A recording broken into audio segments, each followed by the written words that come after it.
A ovelha perdida tem nome, e vou dar o nome aos bois. Quem é a ovelha perdida? Será que ainda é ovelha? Ou virou cabrito? Ou é um peixe que escapou da rede? Segundo o Evangelho, peixe é o ímpio, aquele que nunca foi evangelizado, que deve ser pescado com vara ou com rede. São os que não fazem parte da igreja, os gentios ainda não evangelizados. Esses são os peixes. Certa vez fomos fazer uma pesquisa numa pequena cidade de 5.000 habitantes e descobrimos o seguinte: a cidade tinha 14 igrejas e que 98% dos seus habitantes pertenciam a uma ou outra dessas 14 igrejas. A resposta que procurávamos era se ainda seria conveniente plantar ali mais uma igreja. Teríamos que focar o evangelismo em esses 2%? Ou seja, em 100 pessoas? Outra pergunta precisava de resposta. Quantos dos 4.900 habitantes participavam assiduamente na igreja a que pertenciam? Será que uma nova igreja deveria ter o seu foco nessas pessoas que não são praticantes? Deveria se importar com cristãos que não se sujeitam às regras de uma igreja? Será que esse cristão é a ovelha perdida? Ou já virou cabrito porque pulou fora da cerca? Boas perguntas. Na parábola das 100 ovelhas, qual é o perfil da ovelha perdida? Qual é a sua trajetória? Qual foi o motivo de ter se desviado do rebanho? Será que lhe faltou algo durante o dia? Porque o pastor não viu quando ela estava se afastando? Como é que um pastor alemão não viu isso? São perguntas incômodas que exigem respostas. Qual é a falha da igreja no desvio de seus membros?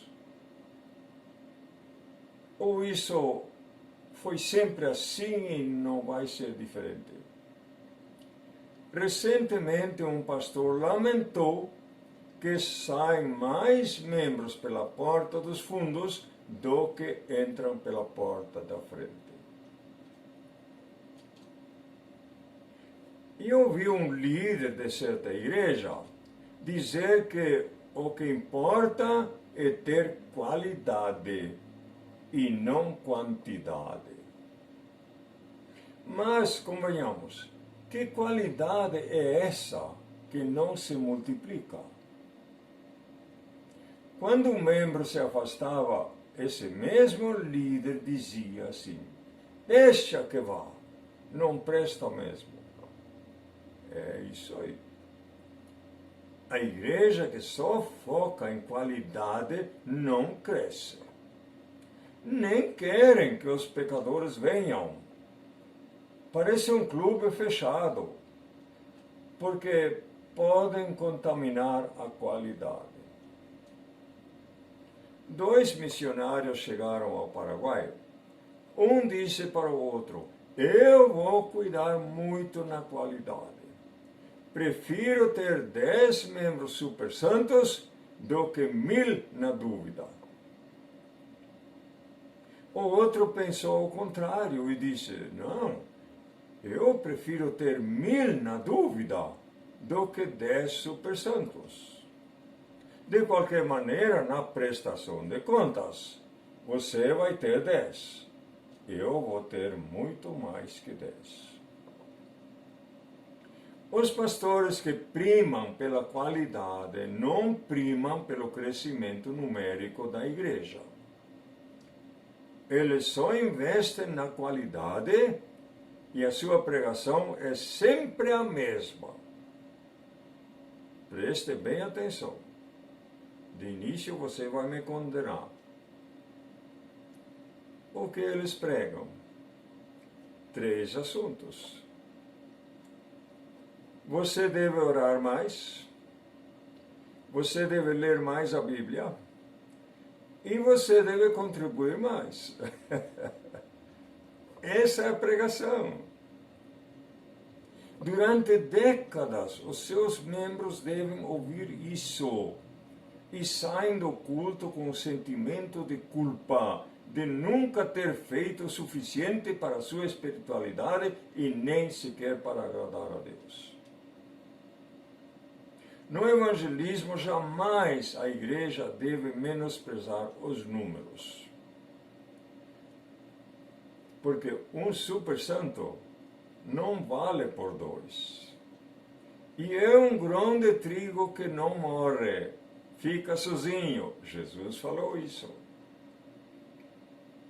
E se os números não interessam, por que em Atos dos Apóstolos os salvos foram contados?